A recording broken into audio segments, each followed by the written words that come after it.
Tertúlia.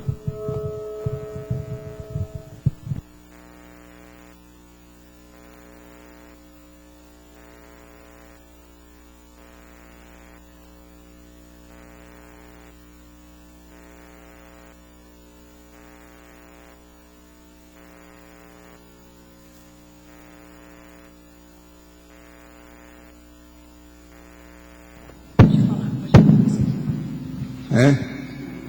Acho que está funcionando já. Já está funcionando? Já. Pode desligar isso.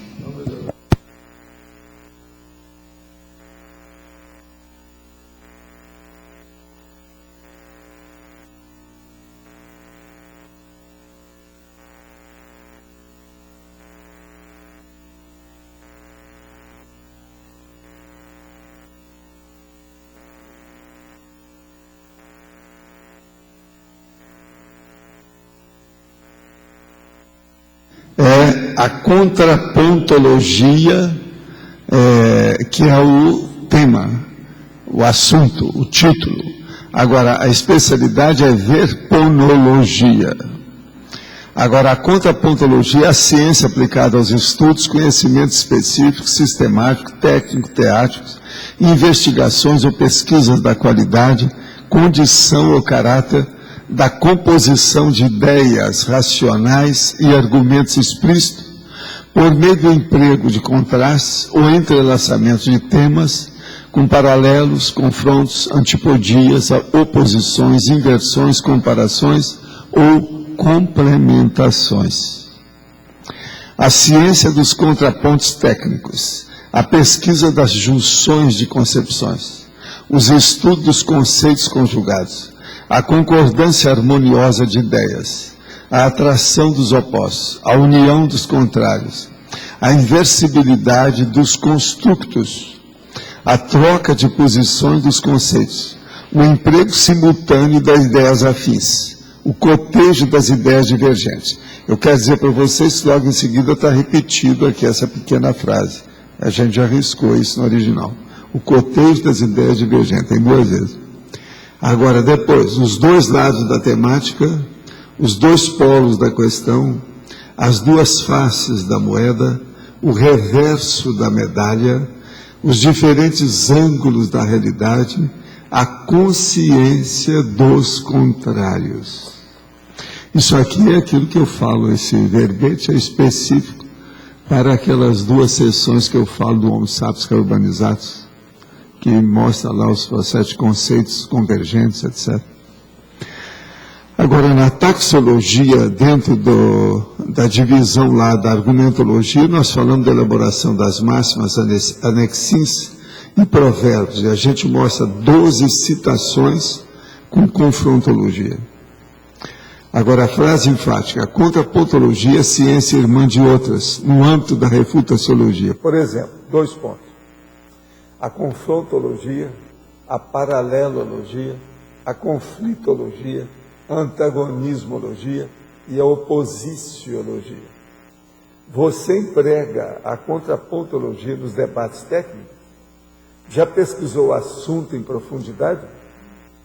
Veja, eu considero isso uma das coisas mais sérias dentro do processo da pesquisa, do coloquialismo, da comunicação, das pessoas. E isso ainda não é muito assim exaltado na academia. Já pode passar? Na academia e na universidade. Então nós achamos que é preciso falar muito nesse processo da antipodia. O povo tem uma certa antipatia com a antipodia. Vê se me entende. Eles acham que o negócio é contrário. No entanto, tudo que você aprende, tudo que você evolui, tem um contraponto. E tem alguma coisa contra. Então, o contrapensênio, o antipensênio, eles são extremamente importantes. Agora, isso, a gente viu isso no curso intermissivo. Agora, na Terra não é assim. Devido às pessoas serem muito antagônicas e ter muito ódio das pessoas, uns dos outros, tudo que diz respeito ao contrário, torna-se contrário. Quer dizer, o povo pensa que isso é negativo, e não é. Se não houvesse a contrariedade, a contraposição e a antipodia, não haveria evolução. Seu rosto tem dois rostos, ele não é um só. A esquerda é diferente, a sua face esquerda é diferente da direita. A ambiguidade domina a natureza. Então, é muito importante a contrapontologia, e eu quero mais uma vez chamar a atenção, porque esse é um dos entraves que eu tenho para estar falando dentro dos construtos e neoverpões mais avançadas. Isso é um problema. Agora, eu quero dizer para vocês que eu acho que no original meu lá eu já andei mexendo, mas de qualquer maneira eu quero dizer, na contrapontologia menor, a pesquisa de contraponto entre ideias da mesma linha de cognição. Aqui está. Lá é entre ideias de linha igual de cognição. Para tirar a malinha, que hoje em dia a malinha está sendo muito vista aí. Entende? É mala sem alça, etc. Uma outra coisa, na elencologia, ali está faltando aqui, que é a consim contrapontista. Aqui não tem. Então, a consim contrapontista, lá na elencologia. Agora, para a Rosa, se ela quiser aumentar, pode aumentar a psicologia e a politicologia, que faltam 3. E a binomiologia falta um só, para dar os máximos aí, se você quiser aumentar. Agora, nós temos aqui o Journal of Conscienciology. É o último número que está saindo, e tem aqui uns artigos muito sérios e bons. Muito interessante aqui, os casos que nós temos aqui para ver. Agora, um deles é a autopesquisa no contexto das atividades profissionais. Isso em inglês. Tem também a autoconscienciometria e a TENEPS, em inglês. E tem também a retilinearidade pensênica em espanhol. Tem também os atributos mentais somáticos para a evolução consciencial. Está em inglês. Agora, é muito interessante aqui o que tem e vale a pena a gente ver. Agora, eu quero dizer para vocês que tem nesse exemplar glossário da conscienciologia em inglês com 311 termos. Vale a pena ver isso. São 311. É bastante em inglês, tudo sobre a conscienciologia. Vale a pena ver esse exemplar. Agora aqui, nós temos aqui o livro da Jaqueline, o tal que saiu. O livro é interessante, tem a apresentação aqui, o prefácio é da Miriam Sanches, sabe? Falando aqui com calma, 3 páginas aí do prefácio dela. Esse livro também é muito sério, porque ele tem o glossário da conscienciologia, tem as referências bibliográficas, tem infografia e tem filmografia, tudo no fim. O livro está muito bem feitinho, bem arrumado. Ele tem 184 páginas. Agora, os capítulos que tem são muito interessantes.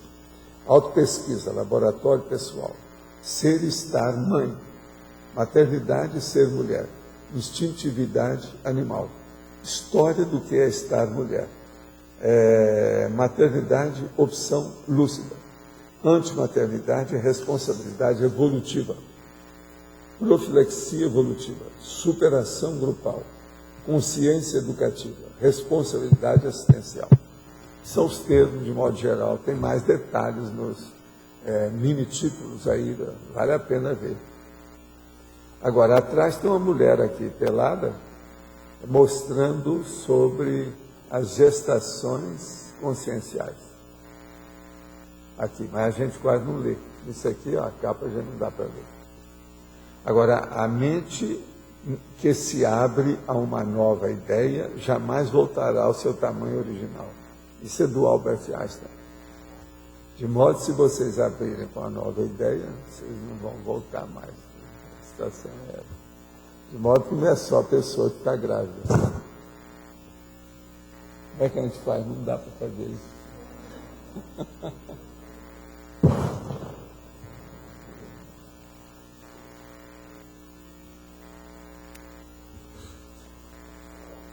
Aqui, você já leva esse exemplar para a biblioteca, que ele é da autógrafo.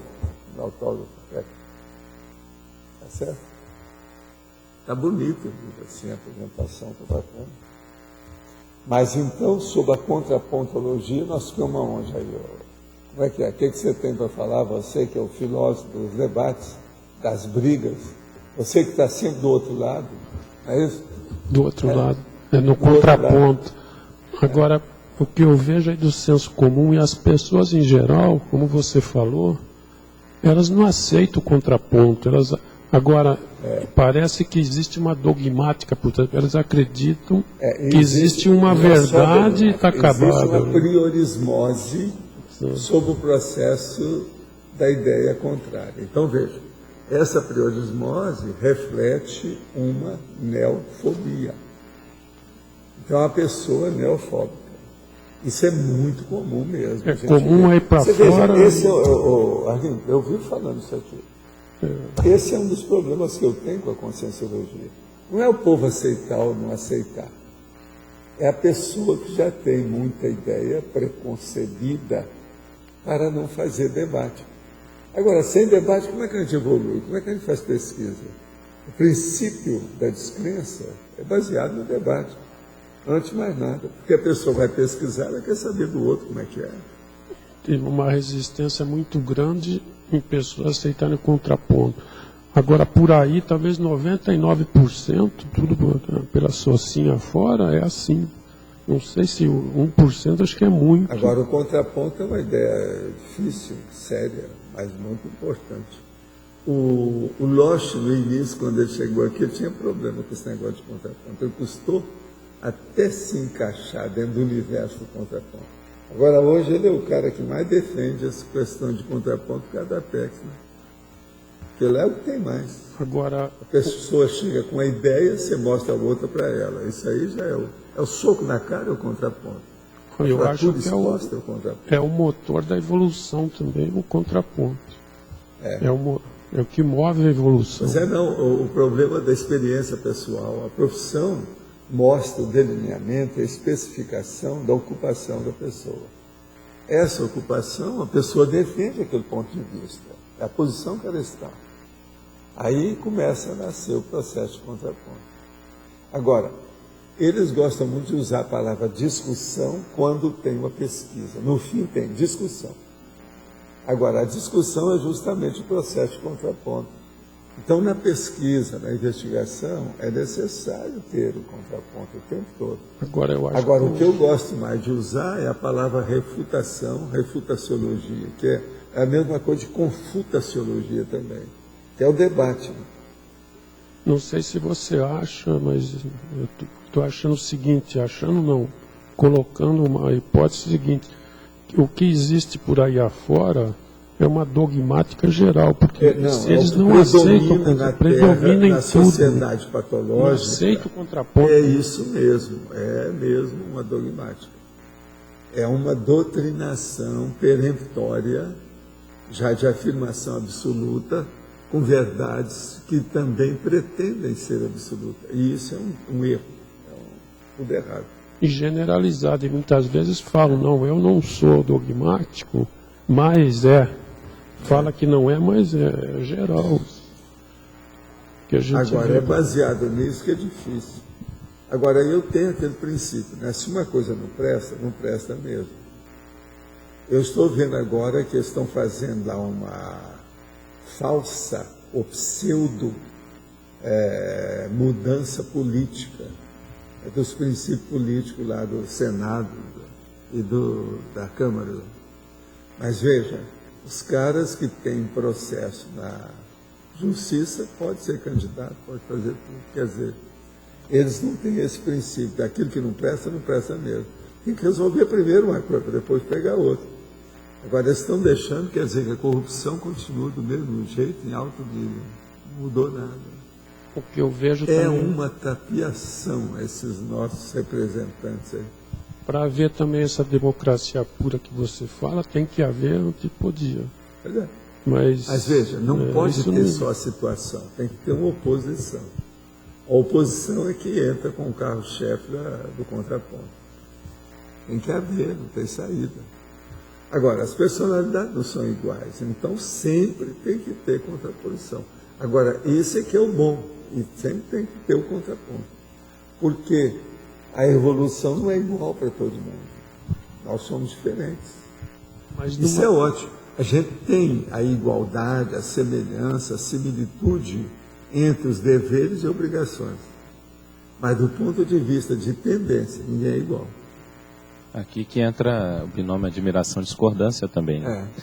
Agora, é difícil porque a gente ainda não tem muita cultura disso, né, Valdo? Não. As pessoas têm dificuldade de aceitar. Por isso é que o povo recebe aquele impacto com o princípio da descrença. O princípio da descrença, ele é contraponto de quê? É o contraponto justamente, exatamente da dogmática. É o dogma. Que a pessoa vai fazer a experiência, ela está contra o dogma. Ela não está de acordo. E preventivo, né? É. Porque se ela começar a fazer uma experiência já apenas para confirmar o dogma, isso não é experiência. Ela já está enrolada. Então ela já começa numa posição falsa. Então é muito importante nós adquirirmos essa noção do opositivo. Positivo. Vê se me entende. Opositivo, positivo. Vocês estão entendendo isso? A maior parte das pessoas pensa no opositivo só negativo. Agora aqui não, é o positivo, positivo. Entende? Eu estou fazendo aqui um jogo aí de trocadilho, mas ele é perfeito. O opositivo, positivo. Tá certo? Vocês entenderam isso? Então, eu às vezes uso trocadilho para mostrar como é que as pessoas vivem nos trocadilhos errados.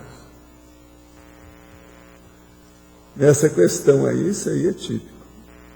Agora, relaciona, e o ideal seria a gente fazer todo mundo relacionar e andar com a listagem das oposições.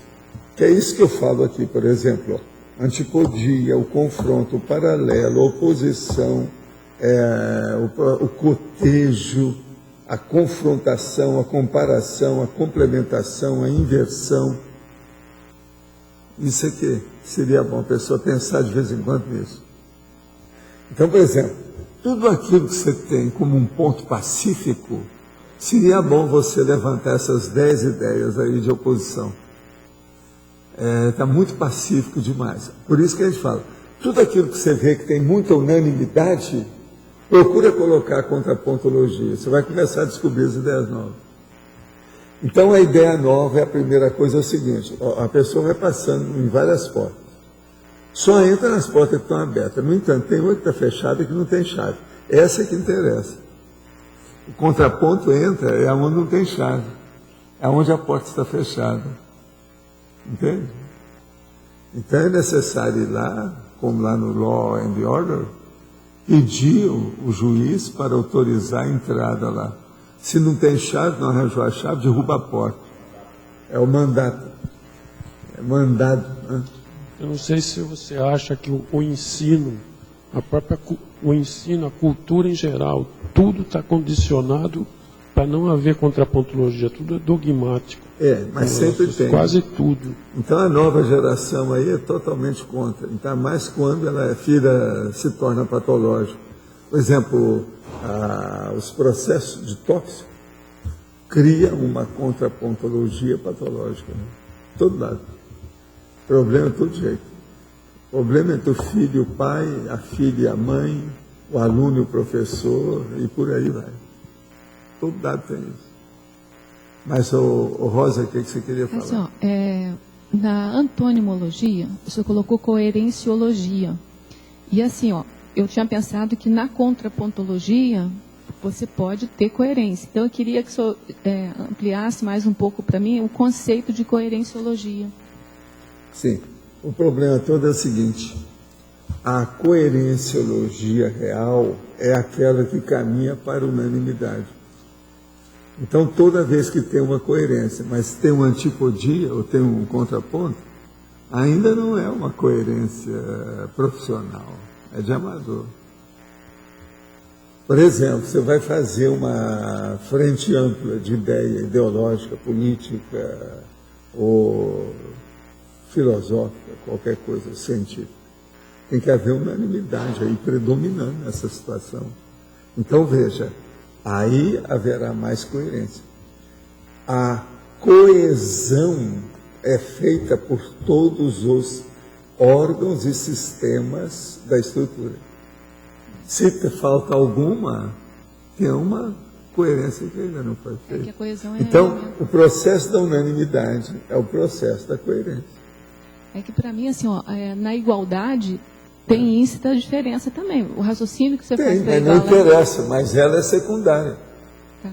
A verdadeira coerência com C maiúsculo Tem que ser pela tem que ter unanimidade. Senão, como é que é? Então, veja, é a regra sem exceção. Essa que é a coerência. Como é que você vai analisar uma regra com exceção? Ela não é coerente. Ela pode ser coerente com outras coisas, mas dentro dela ela não é. Então, veja, há uma intracoerência e uma heterocoerência, ou coerência externa. Agora, a que me interessa é aquela da matriz, a da essência, a do cerne, a do núcleo. Eu quero a coerência da mensagem, e não a coerência da moldura. Agora, é bom a gente deixar isso assim para criar o problema, para a pessoa pensar. Aí uma pessoa amanhã vai escrever um artigo sobre isso, ela vai quebrar a cara. Ela vai aprender. Entendeu? De modo que a hora que a pessoa julgar uma pedra, é bom ver se, às vezes tem uma vidraça na frente. Aquilo vai bater em cima dela, você tem que cuidar. Sim. Professor, de certa forma, no sistema de colegiado gestor, existe bastante contrapontologia, né? O grupo consegue chegar em contrapontos e ir para um consenso, né? É. Então, nesse caso, a administração em sistemas de colegiado seria a ideal, vamos dizer assim, hoje em dia? Ou... É o ideal porque o colegiado sempre vai ter contraponto. O colegiado caminha para uma unanimidade, para um consenso. Mas ele não é consensual em tese. Então, por exemplo, vão aparecer uma série de assuntos que o colegiado vai descartar, porque eles não chegaram a uma conclusão. Melhor é ficar sem, na dúvida se abstém. Então, só admite aquilo que tem consenso. Agora, o consenso, ele é sempre precário, ele dura pouco. Porque quanto mais as consciências evoluem em matéria de discernimento, ela também aumenta a qualificação do consenso. Quer dizer, o modo da abordagem, o nível de discernimento. Isso aí exige renovação, exige reciclagem. O que eu percebi, por exemplo, é que muitas vezes você tinha uma ideia que parecia ser a ideia mais interessante, mas porém o grupo não estava ainda preparado, então você tinha que esperar um pouco para que a ideia pudesse entrar no grupo e daí a contrapartida pudesse surgir e ela ser trabalhada.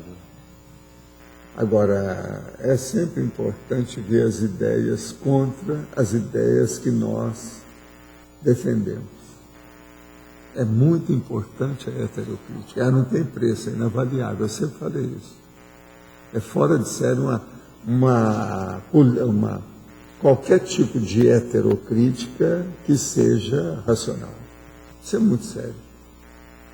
Já pensou? Você às vezes alimenta uma ideia durante 30 anos de uma pessoa e mostra um aspecto pequenininho que você não viu. Isso é o máximo. Isso não tem preço. Durante 30 anos você foi cego de ver aquilo. Agora veja, isso acontece nas melhores famílias. Todos os fanáticos religiosos estão nessa. Tem gente que eu encontrei, desde que eu comecei a falar nisso, o processo da conscienciologia, eu falei, não, mas quantos anos que eu estou nisso, como é que eu não vi isso que você está falando? Uma coisa tão óbvia. Assim, ela é óbvia, torna-se evidente, na hora que o seu discernimento se desperta. Antes você estava obumbrado, obnubilado, estava totalmente obscurecido por um ponto de vista, vamos dizer, firmado, dogmático. É por isso então que muitos só assumem, só entendem a contraparte quando dessomam, por exemplo. Só... Agora, a dessoma mesmo muda todo mundo. É isso que eu falo, a pessoa não vira santo de uma hora para outra. Santo é só na hora que está enterrando a pessoa, aí o cadáver vira santo. Isso é bobagem, é apenas o cadáver. A consciência que dirige aquele cadáver não virou santo coisa nenhuma. Ela continua do mesmo jeito. Agora o cadáver foi enterrado como santo. Mas então... eu não estou entendendo porque é o seguinte, você falou assim, na hora que você falou, uma coisa é o pessoal, outra coisa é o grupal. Então, quando ele te perguntou isso da administração, que muitas vezes você vê assim, você tem que esperar, etc e tal, como é que você faz quando você está tendo que fazer algo que tem que ficar pronto, que vai ficar pronto, se você for fazer esse tipo Primeira de coisa, não você nada. tem que ver o universo da sua gestão. Você tem autoridade até que nível? Qual o limite dessa autoridade? Dentro da sua autoridade, você deita e rola. Agora, o processo é saber qual é o parâmetro dessa, qual é o contexto disso aí. Ou o mais difícil é saber até onde isso é Agora, a melhor justificado. coisa que tem nessa história toda é você ser uma pesquisadora independente. Quando você tem uma pesquisa independente, você adquire meios e modos e defesas e critérios que você pode defender essa posição mais. Entendi. Com isso, se você entrar num grupo ou ser voluntário numa IC, você vai poder defender seus pontos de vista. Às vezes lá vai aparecer gente que vai admitir e vai aparecer gente que tem uma ideia até melhor do que a sua. Tá, mas Então, aí a questão- o estudo dentro do grupo sempre enriquece o indivíduo em particular. Mas aí não é nem questão de ponto de vista, é questão que aquilo tem que ficar pronto e tem que ficar pronto. Não, esse negócio de ficar pronto depende do que é. A maioria das coisas, esse negócio de data fatal é besteira. A gente tem que estudar. Isso aí, crianciosismo, não resolve nada. A gente tem que estabelecer prazo, ok, tem que ter um timeline, um organograma, um time, mas isso é relativo. Tem que examinar como é que é. Agora, veja, na hora que a gente estabelece um prazo fatal, a gente, antes de estabelecer, condiciona tudo para fazer uma convergência no sentido de terminar aquilo antes daquele prazo.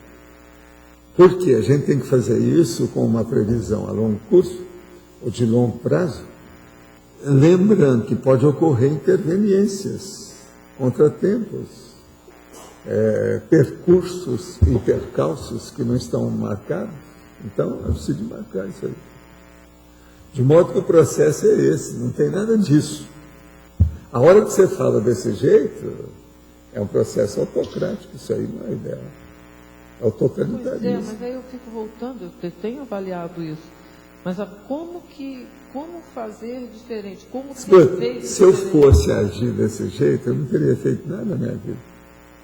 Tudo meu tem que ir com calma, devagar e sempre, repetindo tudo. Eu pergunto, por exemplo, eu vivo perguntando para mim, eu sou uma máquina somática, energossomática, psicossomática ou mental somática? Eu acho que eu sou essa última. Com o passar do tempo eu virei isso. Eu sou uma máquina mental somática. Agora, na hora que eu sou uma máquina mental somática, o que predomina em mim é discernimento. Então, na hora que vem o discernimento e predomina, o tempo desaparece. A variável última que você pensa é o tempo. O discernimento, ele alcandora, ele predomina, ele sobrepaira o problema. Então, o discernimento é que é a coisa séria. Agora, veja, o líder, ele tem que ter mais discernimento que a média dos seus liderados. Senão, é que líder que ele é? Não vai nada. Então, o gestor, a coisa mais séria que ele precisa de ter, dentro da mentalidade dele, do temperamento dele, é autodiscernimento. Mas, por exemplo, quando você fez a tua empresa particular, tá? Ali você não fez, como é que eu vou dizer? Não, eu tinha um sócio. Você só tinha um. Mas veja, era a coisa mais fácil, porque já não punha muita gente. Isso. É uma Aí, loucura. muita gente. Quando você tem 13, é uma multidão. Eu sempre. Sim. Por exemplo, eu não fiz nenhuma empresa minha com 3 pessoas. Você entendeu? Das sérias mesmo, que eu pude ter jogo de decisão. Sempre foi mais um. E outra coisa, eu nunca fiz questão de ser majoritário. Nas minhas empresas eu tinha 45%. Meu sócio 55%. Eu tinha 10% a mais. E eu fazia isso porque ele era mais velho do que eu, muitos anos, aquela coisa toda. Então a pessoa tem aquela ideia de que tem muita experiência, etc. Tal. Mas eu tinha estudado muito mais do que ele. Eu tinha viajado mais, estudado mais, essa coisa toda. Então, mas aí você não precisava, porque você já... Pois é, não é que eu não precisava. Eu não escolhi outra empresa. Foi só essa, desse tipo. Eu não arranjei outro. Então, veja, eu já abordei o problema antes de você falar. Ele não existia para mim. Com outra pessoa, qual é mais fácil você tem? A primeira coisa, nós estabelecemos nosso modo o modus vivendi, faciente, operandi. Nós estabelecemos tudo, eu e ele. A primeira coisa, quando um começa uma coisa, termina. Não passa a bola para o outro. Só se tiver um contratempo, um acidente, uma doença, uma coisa. Mas nada disso. Então, com isso, ninguém interferia. Nunca tinha um semi-sócio. Você sabe o que é o semi-sócio? Semi-sócio é aquela pessoa que vem de fora, pode ser até um funcionário, que entra metendo o bedelho, a colher de pau no meio dos sócios que existem. Isso aí é um perigo. Agora, a partir disso, então, uma empresa assim funciona melhor. E a gente, com dois, você mantém mais o processo da justiça, do equilíbrio. O seu egóico, o seu processo, o mundo egóico, ele não se manifesta tanto, porque sempre tem o outro para equilibrar você. Sim, isso eu compreendo. Mas e aí? Como é que a gente faz numa IC que não dá para fazer com dois? Você chega lá e faz com 50. Aí já é, como é que chama isso? É o complexo acionário, é de ações. Cada um pode falar, etc. Tal. Isso é sociedade anônima. Agora, o que se faz? Isso é outra coisa. Agora, na instituição, ali você tem que ver, você é voluntário lá. Na IC, todo mundo é voluntário. Você é voluntário lá. Você chega lá e vê a média. O que é que o povo pensa? Estou de acordo com isso ou não estou? Se não está, você não entra. Se você entrou, é porque viu que a média está a favor de você. Agora, projetos. Aí, se não entra... Primeira coisa, tem o curto prazo, médio prazo, longo prazo. Vamos ver o que a turma resolveu. Agora, você argumenta. Olha, isso aqui seria bom colocar na frente daquilo, que é mais importante. Vamos todo mundo trabalhar com isso. O que vocês acham? Eleição, vamos ver, levanta a mão. A democracia é isso. Tá, aí, se não entra ou se fica fazendo que nem ele falou, espera para todo mundo chegar naquela conclusão. Sim, mas aí, o problema todo é se não resolve na hora. Toda reunião não pode ter reunionite. A gente tem que ter um celular, uma coisa, máquina, as coisas todas, resolver na hora. Tem que sair dali resolvido. Tá, não resolveu, e aí? Não resolveu, cai fora de lá. Esse povo não presta. O que você está fazendo lá dentro? E outra coisa, você lá dentro, você também não presta.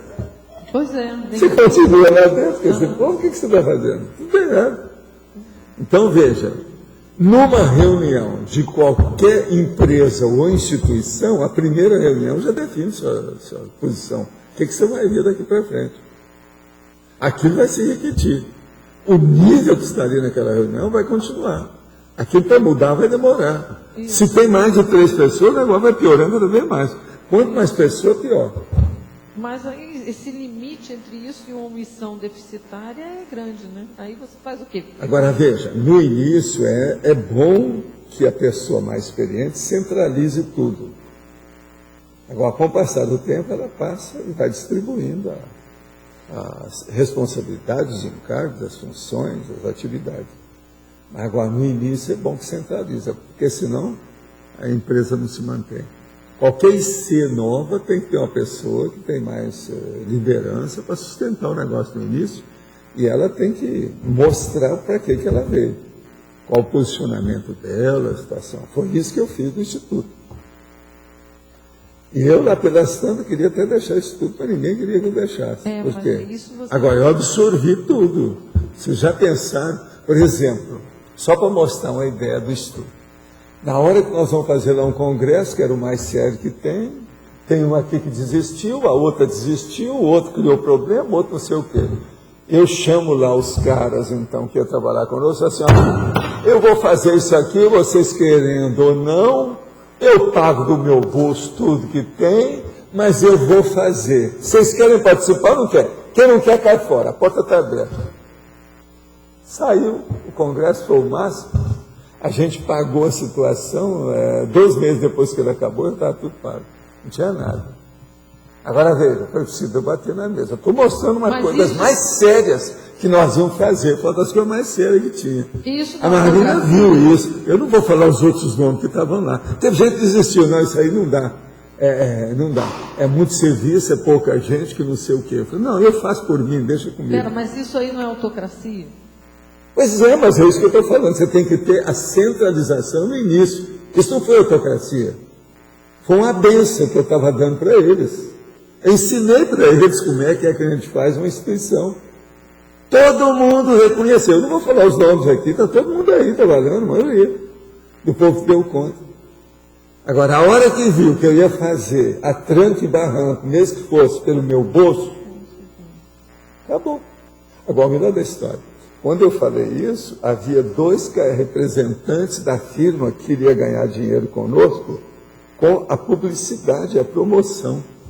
Eu falei, ó, vocês admitem o negócio, faz isso aí mais barato agora, porque senão também eu não quero vocês, não, então vamos procurar outro. Eles admitiram na hora, resolveram tudo. Agora, é isso que eu chamava de bater na mesa. Vamos bater na mesa. Mas veja, eu resolvi o problema imediatamente, sem problema. Todo mundo começou a trabalhar para valer. Todas aquelas deficiências foram superadas. Aparentemente era deficiente por quê? O povo não tinha experiência daquilo. Não sabia nada. E aí o segundo ponto seu é o quando fazer essa saída. Pois é. Sempre mas agora veja, certo. há outras coisas também. Na hora que eu dei conta na turma do IPC para passar o próximo para IAC, que foi uma lástima. Durante 2 meses aquilo criou problema, foi um impacto, mas a gente tinha que fazer. Então, há certas impactoterapias que são cirúrgicas. A pessoa depois fica na convalescência. O Instituto ficou na convalescência durante 2 meses. Foi mais ou menos 59 dias. É só me telefonar depois de 59 dias. Está todo mundo de mal comigo, viraram a cara, danado da vida. Agora, com o tempo, todo mundo me deu razão. Agora, você e o Tadeu, vou te mostrar um. Quando nós estávamos lá no Rio, eu viro para vocês, porque vocês tinham que telefonar dia, de manhã, de tarde, de noite, e às vezes até de madrugada para aqui. Que a turma não deixava vocês em pé. É isso? Então, o que eu falei? Cheguei para você e para o Tadeu e falei assim, vocês vão passar agora 3 meses sem ter contato com as coisas e nem vão a Foz do Iguaçu. Deixa a turma quebrar a cara para ter experiência. Vamos ver o que vai dar. O Tadeu quase desmaiou. Mas, Valdo, como é que vai ser isso? Isso vai cair tudo e não sei o quê? Eu falei assim, calma que não vai nada. Mas isso é um absurdo, eu nunca poderia pensar uma coisa. Eu falei, você vai pensar agora, você vai me dar razão. Daqui 3 meses você vai me dar razão. Você lembra que passaram 3 meses, vocês ficaram só o urubu observando o que ia dar. Quando vocês voltaram, as coisas estavam caminhando, mas precisava de remendos. Vocês entraram com calma, eles mesmos começaram a dar muito mais valor para vocês, Tadeu, lembra? Então, isso aí é a maior prova do processo. A gente tem que tomar. Agora, veja, essa ideia dos 3 meses não foi minha, não, foi do enumerador. Que ele estava vendo a intenção do povo aqui perante aquilo que a gente estava fazendo. Ele viu e consertou tudo na hora. Isso foi uma das coisas que mais impulsionaram o CAEC aqui depois disso. Você lembra? Os 3 meses.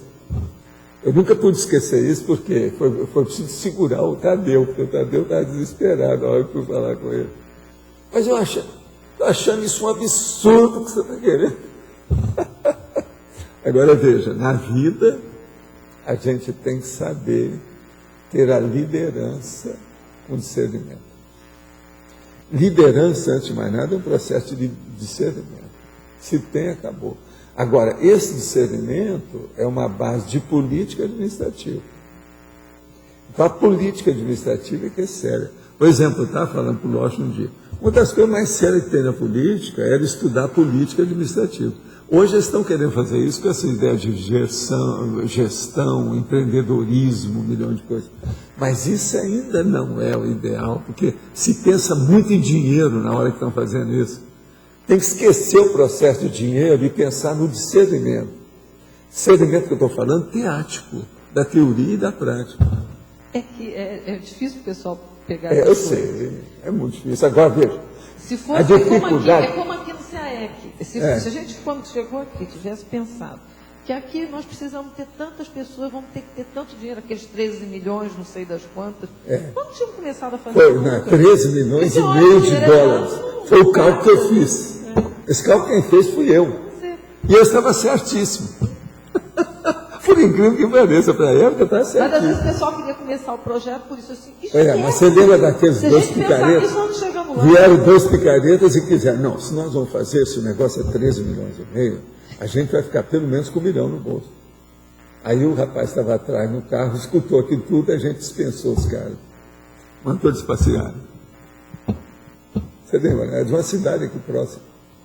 Mas é justo na hora que o que a gente tem que menos olhar é o dinheiro, nesse momento. Se olhar, você não faz. Agora, outra coisa séria também, Grace, não é a incompreensão feita pelos liderados, não. A pior que às vezes existe é do líder, ou da líder. Essa que é a pior coisa que tem. Porque quanto mais alto, mais difícil é fazer o tombo. No meu caso específico, o difícil é saber sair. Eu perco o time de sair. Eu tenho que ter saído um tempo antes e eu excedi naquilo ali. Então, todas as vezes eu errei nisso. Pois é, mas isso é porque você não é mineira, né, 100%. Se você fosse, né, mineiro é o seguinte, é isso aí. Sabe? Dá um boi para não entrar, depois dá uma boiada para não sair. É o que está acontecendo, isso é um erro. Não, mas... Nem sempre é o correto. Pois é. A gente tem que saber. Nesse caso, o líder, num processo de decisão em grupo, ele tem que ser um mediador, de certa forma. Tem que fazer a mediação das argumentações e poder daí... Não, o colocar líder não é bem mediador. Ele tem que ser democrático. Se ele é, a mediação é íncita, ela já está dentro do contexto. Não precisa disso. Porque, de certa forma, ele escuta contrapontos, às vezes Mas divergentes. não, aqui ó, o processo do verdadeiro líder democrático, eu tento fazer isso durante anos e anos, escutando principalmente o transmentor. Então, por exemplo, eu chego com uma coisa e falo assim, ó gente, aqui ó, nisso aqui eu tenho essa ideia. O que vocês acham? Vocês têm uma ideia melhor que essa? Tá bom. Às vezes o povo tem ideia melhor que a minha. Eu cedo na hora. Voto vencido. Então, essa democracia que é a coisa mais séria. Nada de imposição. Não adianta. Agora, por exemplo, uma imposição igual essa que eu estou contando, dado o processo do Congresso nosso lá, o primeiro, que a gente ia fazer internacional, aquela coisa. Ali não era imposição. Olha, todo mundo desistiu, eu fiquei sozinho, falando do deserto. Aí eu falei assim, ó gente, eu vou fazer. Quem é que quer participar? Muito bem. Quem não quer, a porta está aberta. Tchau para você. Nesse caso... Ninguém foi embora. Todo mundo ficou. Ninguém esperava aquela minha reação. Ali havia um consenso que era importante o evento, só que o pessoal Mas estava não, mas nessa hora, aí ó, você acha que isso foi totalitarismo, foi autocracia, foi ditadura? Não. Eu quero fazer uma coisa, quem quiser que venha, me ajuda, não, esqueça que eu existo. Agora, uma condição dessa, agora o povo confunde, e outra coisa também difícil, a maioria das pessoas ou quer o 8 ou quer o 80, elas são simplistas no processo das abordagens. O raciocínio é muito simplificado, bobinho, eles não veem as nuances, eles não veem tudo ou nada, 8 ou 80. Agora veja, existem as nuances, os meios termos, os entretons, entende? Esse entretom, por isso que eu falo aqui tanto em nuança, e falando em detalhe, a técnica do detalhismo é para a pessoa começar a raciocinar grande. Outra coisa, na monovisão é o 8 e 80. Na cosvisão, a tendência é ter detalhe demais, porque o negócio é maior, aumenta os detalhes. Na hora que dá o detalhismo, entendeu? Por isso que o povo tem dificuldade com a cosvisão. Entendeu o que eu quero dizer? Então, essa complexificação é a cosvisão. A simplificação burroida, burrilda e burralda é a monovisão. Então, a monovisão, a pessoa está ali e ela é bitolada.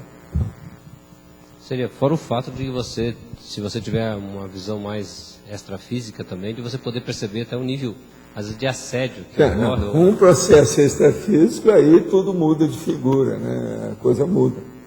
Agora, veja, eu na minha vida, eu procuro ter minhas ideias, mas eu submeto as consciências e as consciências. Agora, em matéria de consciência, eu vejo os amparadores. Eu, às vezes, mudo totalmente a ideia. E outra coisa, eu, às vezes, vocês pensam que eu tenho tudo resolvido, que eu sei tudo que eu vou fazer, de modo algum. Eu tenho pasta de longo curso ou longo prazo, pasta de médio prazo e pasta de curto prazo. Tem umas que são imediatas. Outras tem que pensar muito. Muitas dessas de médio e longo prazo, às vezes, vão morrer. Elas nem existem. Vão ter outras que vão aparecer para colocar no lugar. Agora veja, para escrever os verbetes, o trabalho que eu faço, tudo que eu faço é baseado nisso. Não tem nada assim. Eu, por exemplo, eu não vivo nada definitivo. Vocês lembram que eu contei aqui como é que é o negócio das minhas viagens? Eu ia e não sabia se ia voltar. Eu estou fazendo muita viagem de avião, essa coisa toda, o avião pode cair, eu não vou voltar. Então eu já deixava tudo como se eu fosse morrer ali imediatamente. É aquela técnica de soma do Oriente. Você vive defendendo o seu corpo como se fosse viver 200 anos. E vive também defendendo a sua vida como se fosse dessomar daqui 1 hora. Então, esse é que era o caminho das minhas viagens. Então, eu já deixava tudo assentado, para não ter problema. Se eu dessomasse, estava tudo certo. Agora, ó, são dezenas de viagens que eu fiz assim. Eu nunca ia como se fosse uma coisa. Então, o definitivo, isso que a gente chama do absoluto, o determinado total, eu nunca tive isso, a determinante absoluta. Entende? A finalização final. Tá, mas, por exemplo, quando você entrou naquela firma que você tinha que, no final, acabar fechando ou mudando alguma coisa lá, aquilo era um definitivo para você. Entendeu o que eu estou te falando? Não era a coisa toda, não. Eu podia sair quando eu quisesse. Mas agora, eu entrei lá, né? só fiz o cálculo. Eu vou demorar talvez uns 4 ou 5 anos, 6 anos. Na verdade, eu demorei 12. Por quê? Porque nós ampliamos o trabalho. Era muito serviço.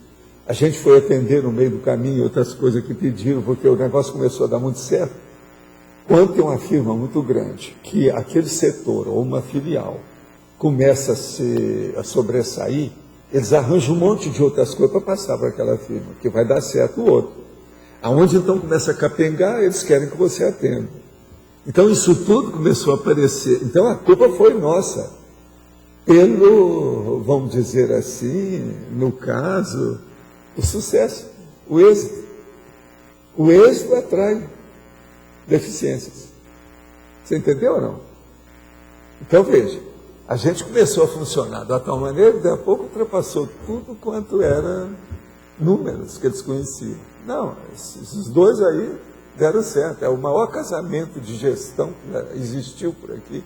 Eles se dão bem, o negócio está tudo certo, não sei como é que é.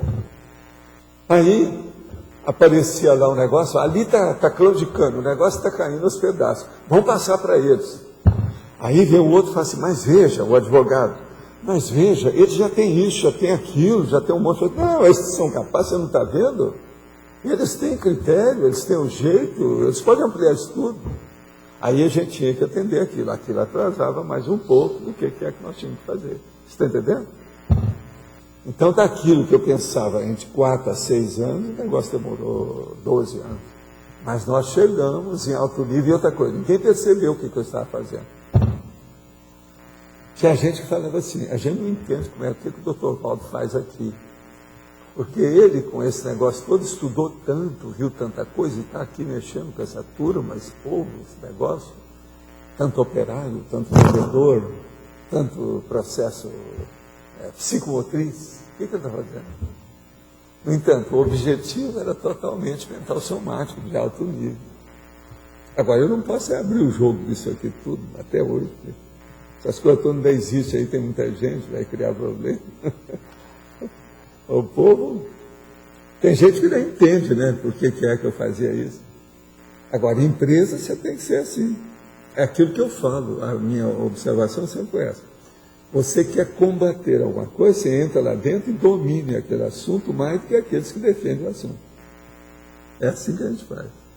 E dali dentro, você vê o que você faz para limpar o ambiente.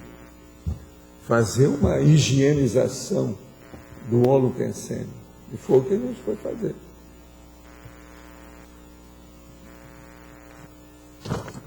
Você poderia fazer um confronto entre a contrapontologia e a antagonismologia? Olha, na contrapontologia, geralmente se usa isso para mostrar o contraponto. Então, o que você passa? O contraponto é quando a pessoa bate aqui e bate ali. Duas coisas. Mas não quer dizer que sejam de antagonismo total. Às vezes, é um processo de mudança da natureza. O contraponto, então, é só uma mudança de natureza, não é bem antagônico. Agora, no antagonismo, é quando você não tem só contraponto, você tem dois extremos. Você saiu de um lado e bateu do outro. É o avesso e o direito, a coisa totalmente diferente. Então, isso já não é mais o contraponto, é o antagonismo. A antipodia é o antagonismo. Vamos entender, então. Agora, antagonismo, isso tem uma opção de facetas. A contrapontologia também tem. Então, o contraponto é aquilo que bate, é o padedê. Vocês já viram o padedê no balé? Sabe o que é o padedê? Quando os dois estão dançando um com o outro? É o padedê, é um contraponto até um certo ponto. Agora, antagonismo, são dois soldados brigando um com o outro, é um antagonismo. Por exemplo, o boxer, que quer colocar o cara no nocaute, aquilo não é o padedê. Então, o contraponto tem mais uma tendência para fazer a trégua, a pacificação, o entendimento e o consenso. O antagonismo é mais difícil. Por exemplo, Israel e Palestina, eles são antagônicos. Agora, eles vivem num contraponto o tempo todo no mesmo lugar, e aquilo lá está criando mais problemas que cria o antagonismo. Então, por exemplo, se nós pegarmos essa guerra Israelo-Palestina, ela mostra as duas coisas simultaneamente lá dentro. Na hora que eles têm aqueles assentamentos, os judeus vão fazendo, e lá está cheio de árabes, e eles têm que viver com eles, há um contraponto do convívio cultural. Mas agora, na hora que estão brigando, que manda matar, aquele negócio que eu estava lendo aqui do Moran, que eles vêm de avião com metralhador em cima do povo, e o povo jogando pedra no avião. O que adianta? Isso é que é antagonismo. Agora veja, isso aí é que é o Davi contra o Golias. Só que tem que eles são Golias, eles já não são mais o Davi. A pessoa com a tiradeira tentando parar o tanque. Loucura. Aldo, na questão da democracia que a gente tem, existe um contraponto aí que ainda é imperfeito. Agora, quando passa por uma democracia pura, esse contraponto ele se forma. No que é que ele melhora em relação ao que existe por aí, da política geral? O contraponto, na hora que começa a democracia pura, o maior que tem é o processo do oásis com o deserto.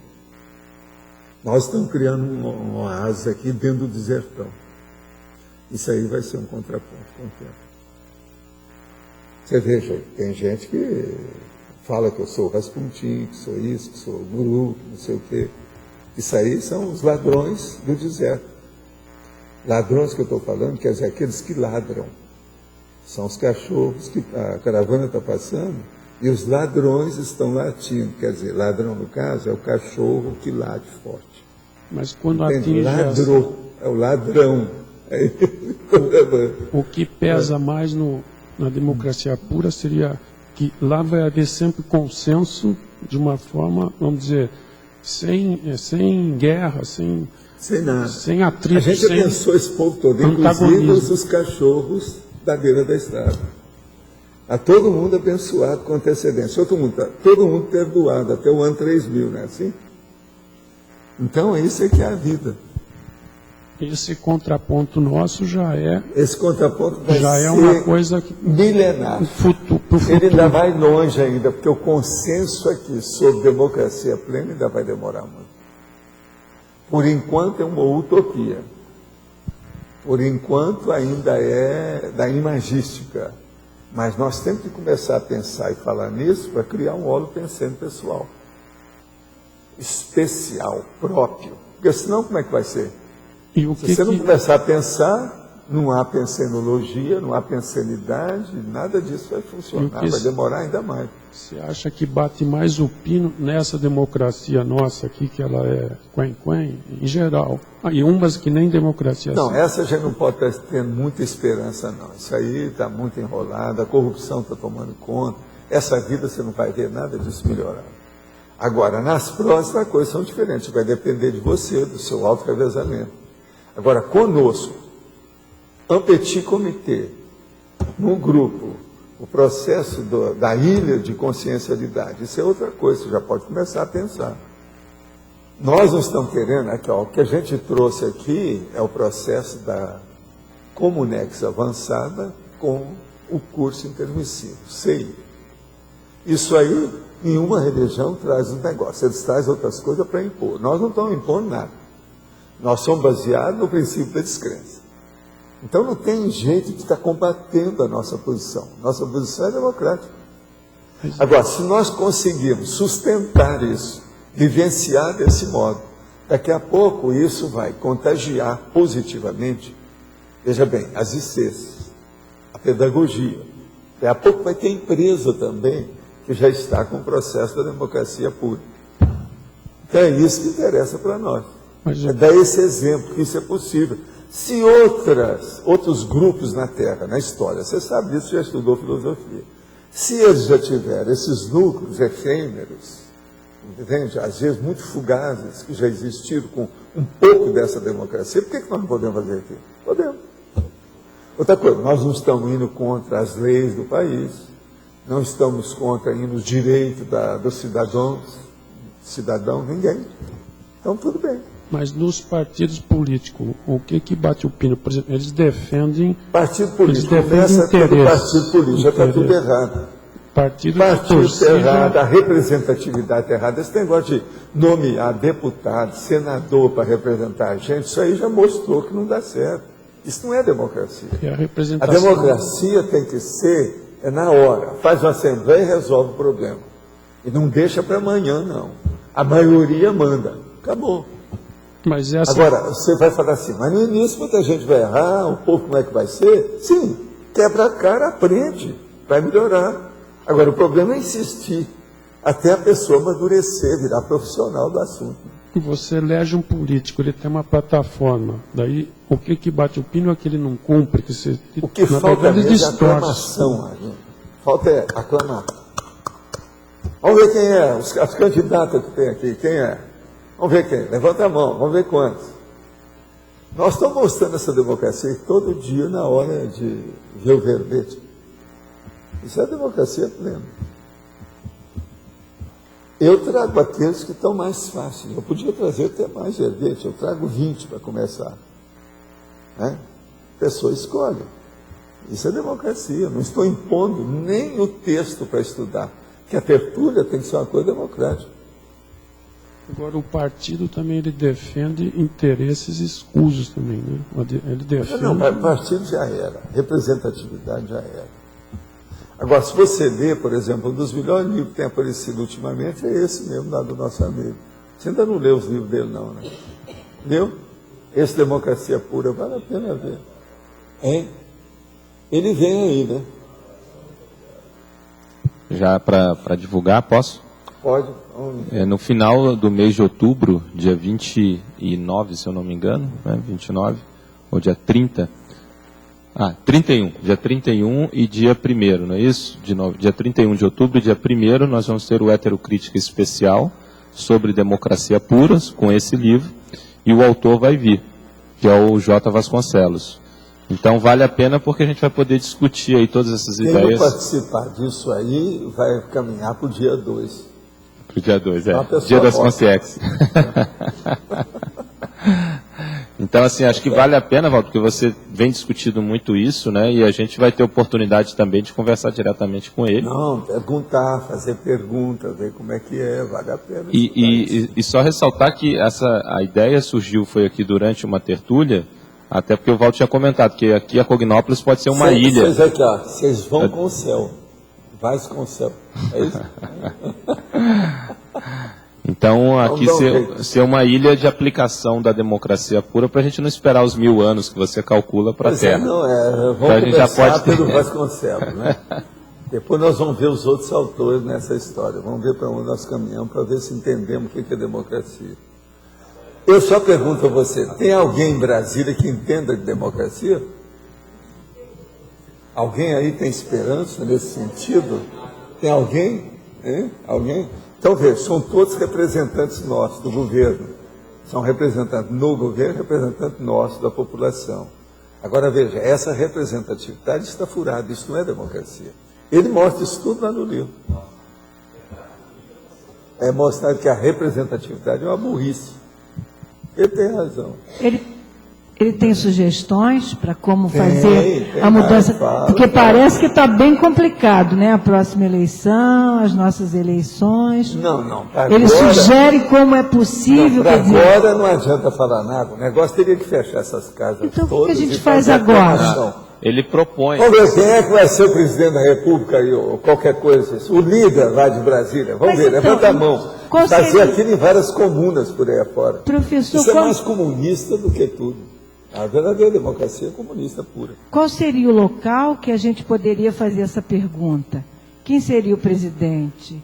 Quem seria o prefeito? Lá ele fala, Quem que seria o fazer vereador? As comunas, o lugar que Processo tem... de autohabilitação. Gente, a Suíça, a Suécia andou fazendo muitas dessas coisas, ainda tem muita coisa nesse sentido.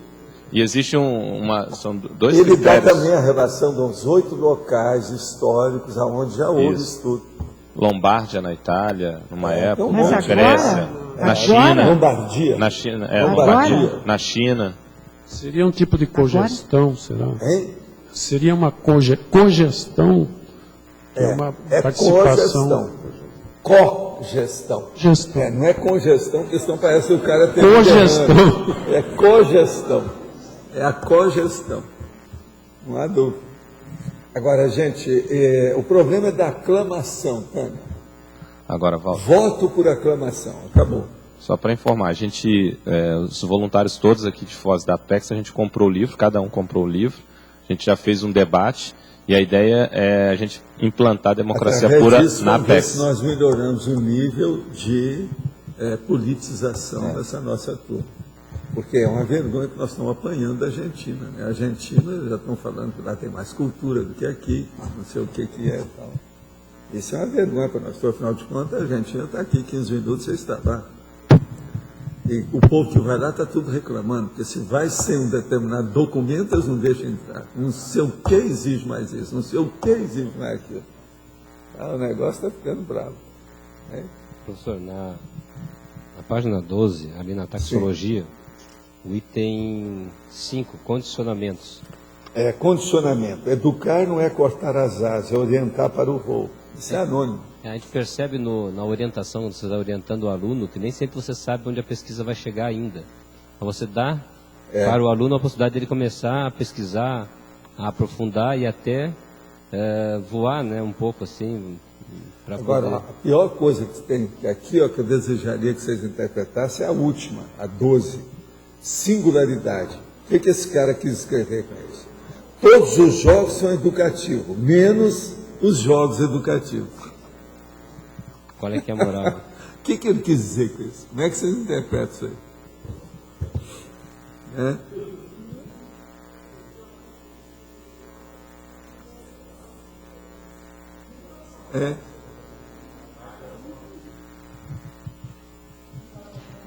Não seria porque os jogos educativos que são pretensos de ser educativos, geralmente as pessoas se enrolam e não são educativos.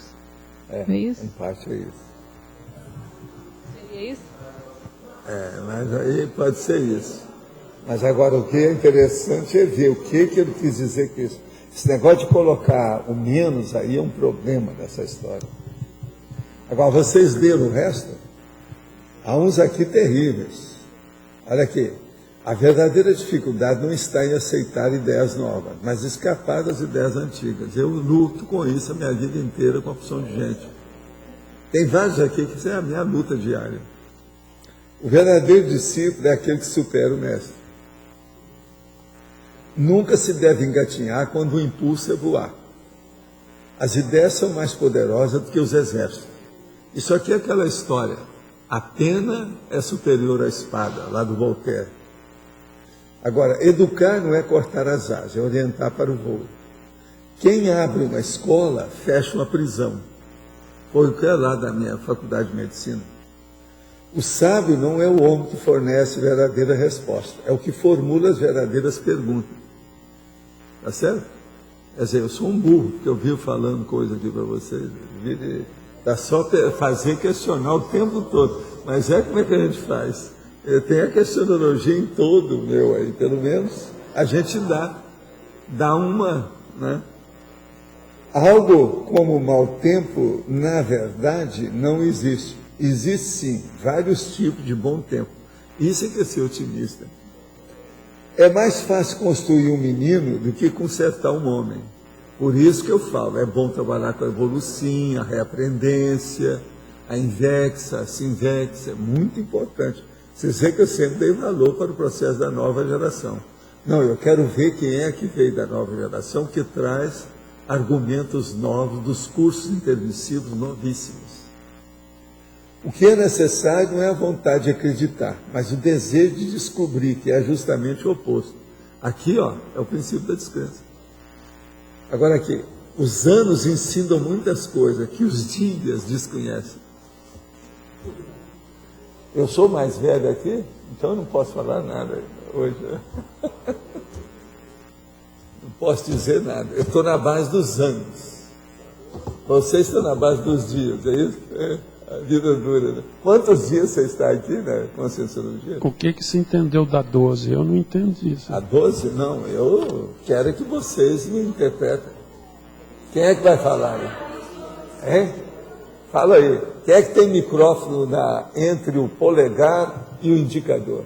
Professor, eu pensei o seguinte, que como os jogos, isso é uma ideia, os jogos educativos, eles são direcionados. Então, ele direciona a pessoa para uma resposta. Não, em parte, aí seria a gente dizer que os jogos educativos não são jogos. Sim. Eles são lições técnicas. Entendeu? Eu acho que o processo também pode ser. Mas aí eu não sei o que eu quero dizer com isso. Daí, no caso aqui, ele pode estar querendo dizer que os jogos educativos... Não. O que tem? Eu vou dar a minha opinião geral da história, mas fala aí, acaba de falar.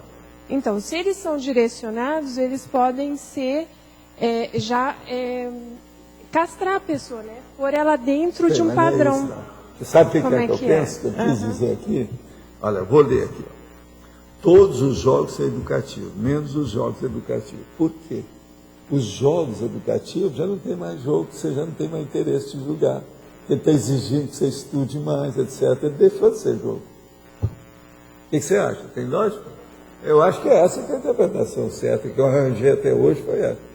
Não estou deixando vocês estudarem, tá vendo? Porque eu sou um cara democrático, às vezes. Eu concordo com essa visão. É porque na brincadeira a pessoa aprende, no jogo a pessoa aprende. O educativo já não tem mais brincadeira, acabou o jogo. O ludismo sumiu. Mas no ludismo você aprende também. A hora que você está com uma coisa técnica séria, não tem mais ludismo. Acabou o lúdico. O lúdico é que é o jogo. Então, a ludopatia, ela desaparece nos jogos educativos. Vocês estão entendendo? Para mim é isso que ele pensou, e eu acho que é muito inteligente. É o André Lapierre. Sai dessa. Agora, tudo é o problema do Luiz com o paradoxo dele. Ô, Luiz, hoje nós estamos mexendo, chegando perto de você, assim, chateando, enfiando a faca, etc., a faca no peito. Esse verbete, está mexendo com você em tudo. Contrapontologia, né? Paradoxo dele lá. A situação tem um paradoxo aqui, o paradoxo dos pontos e contrapontos complementarem-se e expandirem-se mutuamente. Esse aí também é sério. Pensamento seu. Alguém que você queria falar? Não, eu queria que o senhor explicasse um pouquinho esse mecanismo que você falou assim, que a gente tem que pensar, porque na hora que a gente pensa, as coisas acabam andando mais rápido, né? Então, como é que é esse mecanismo? A gente lança o pensene sobre determinado assunto e a outra pessoa vai captar depois? O que é que eu sou? Eu sou mais uma máquina mental somática. Eu deixei de ser uma máquina somática, deixei de ser uma máquina energossomática, uma máquina psicossomática. Eu sou muito mais mental somático. Mesmo quando eu estou cuidando do meu soma, eu sou mais mental somático do que somático. Esse me entende. A partir disso, as coisas ficam muito mais lógicas, racionais, e o discernimento aparece.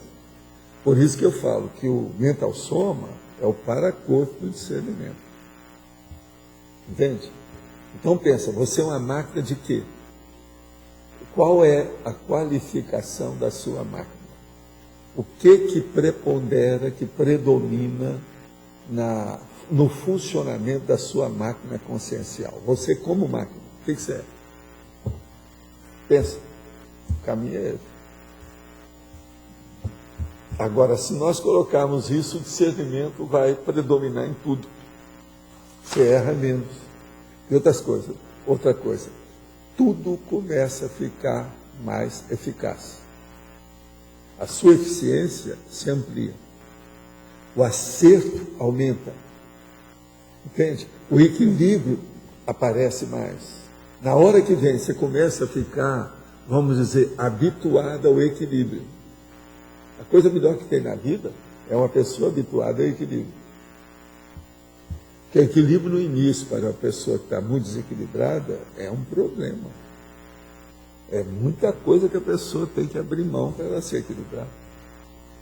Então, nessa questão, pensa nisso que eu estou chamando de máquina. Você é uma máquina mental somática. Pensa nisso. Esqueça o resto. Todas as outras máquinas são secundárias. O que interessa é essa. É aquilo que eu falo. Pensenize no PEN. Esquece o resto. Numa IC ou numa EC, qual deve ser o argumento do contraponto diante do antagonismo? Existe diferença entre confrontologia, oposicionologia e antagonismologia? Sim.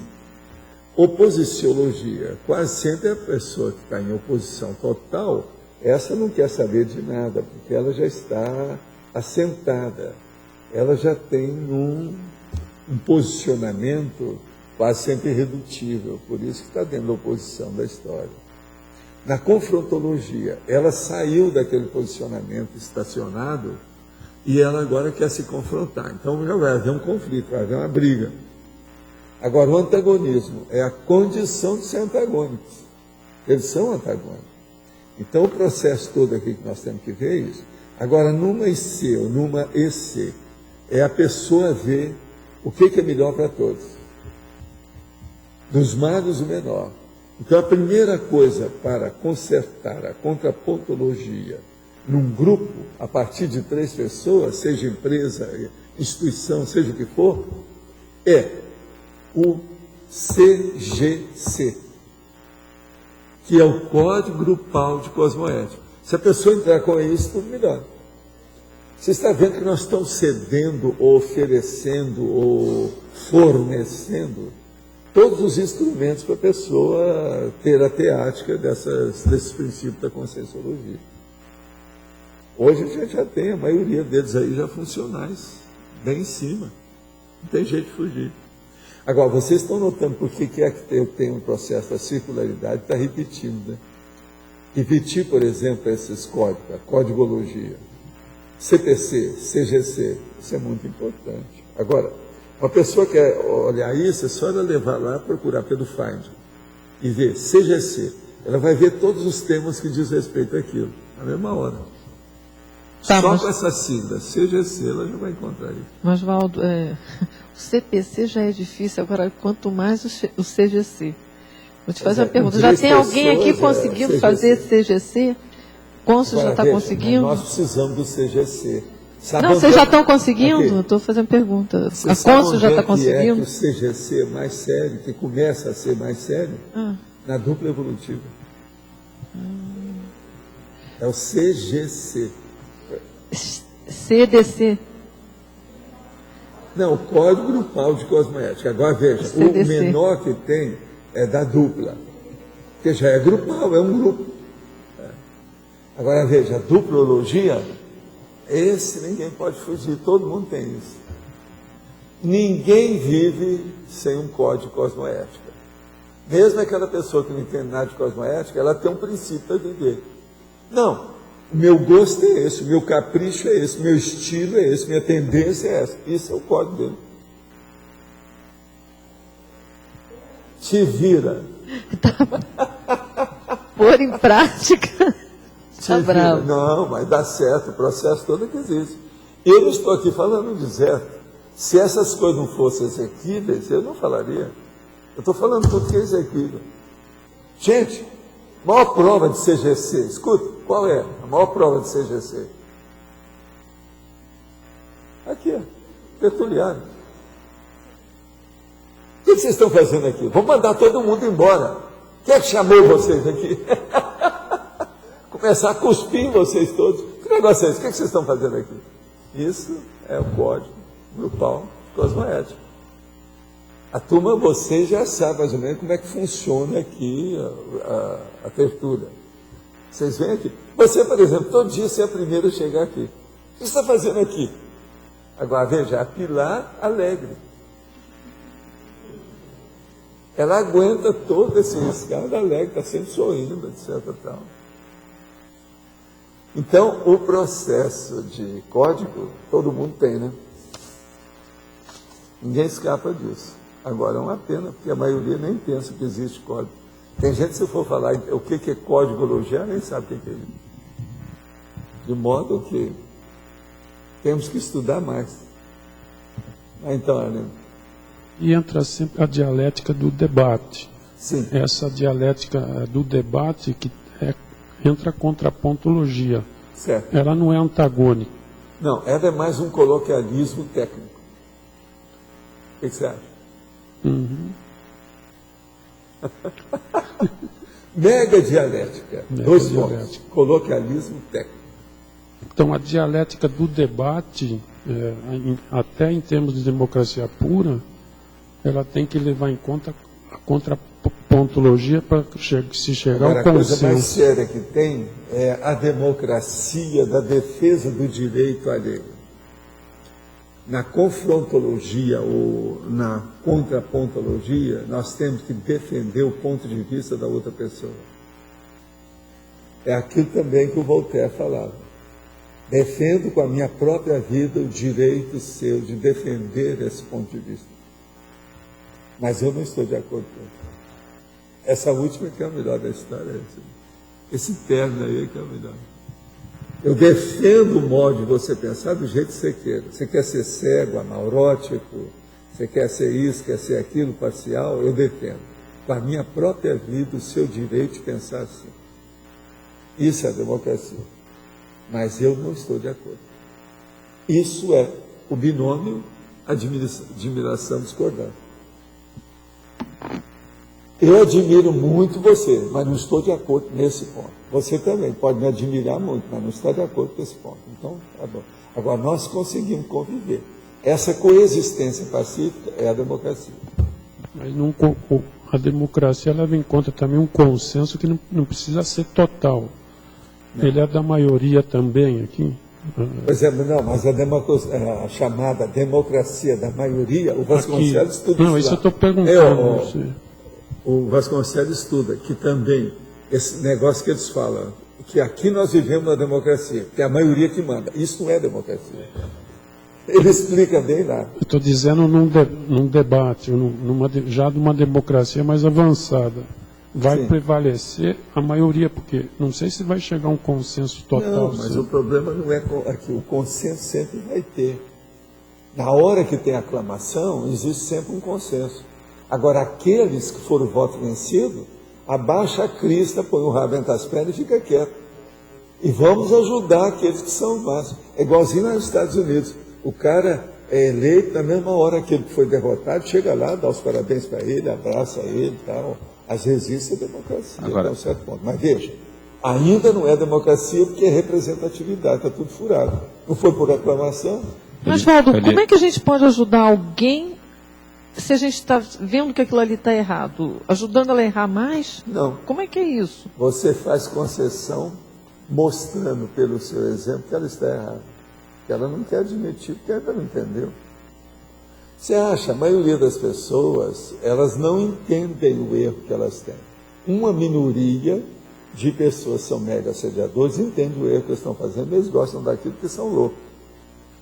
Agora, uma pessoa homeostática, ou seja, sadia, rígida, ela, se ela viu uma coisa, ela fica com racional, com lógica, ela não vai contra. Então, o que é um malfeitor? O que é um criminoso? O que é um serial killer? É um louco. É louco, acabou. Você é um doente mental, acabou. Então, a situação é essa. Nós não podemos deixar que doente mental dirija a nossa vida. Isso é que não pode. Isso também é democrático.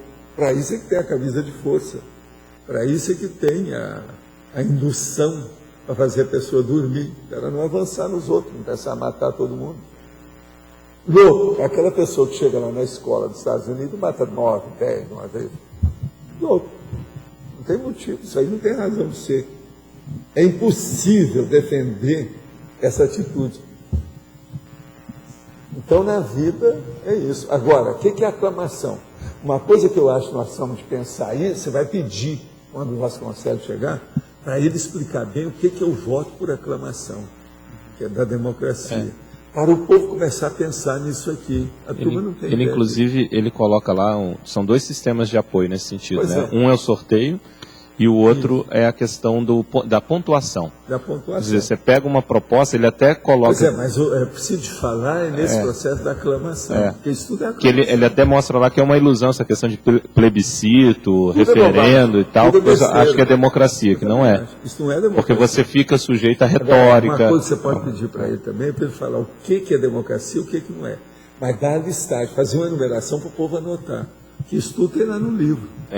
Mas ele deve ter mais argumento aí. Com certeza. Que está no livro. Então, pergunta para ele na hora, isso vai ser bom. Entendeu? O que não é?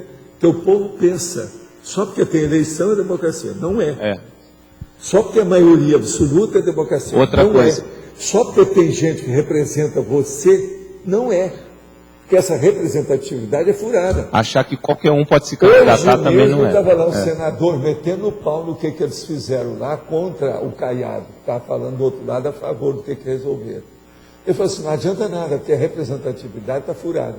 Agora veja, você, por exemplo, que é o eleitor, você não sabe quem é que te representa no Senado ou na Câmara dos Deputados, você sabe? Nós não temos. Então veja, ele está reclamando disso, mas veja, mesmo se desconcertar isso, ainda não é democracia.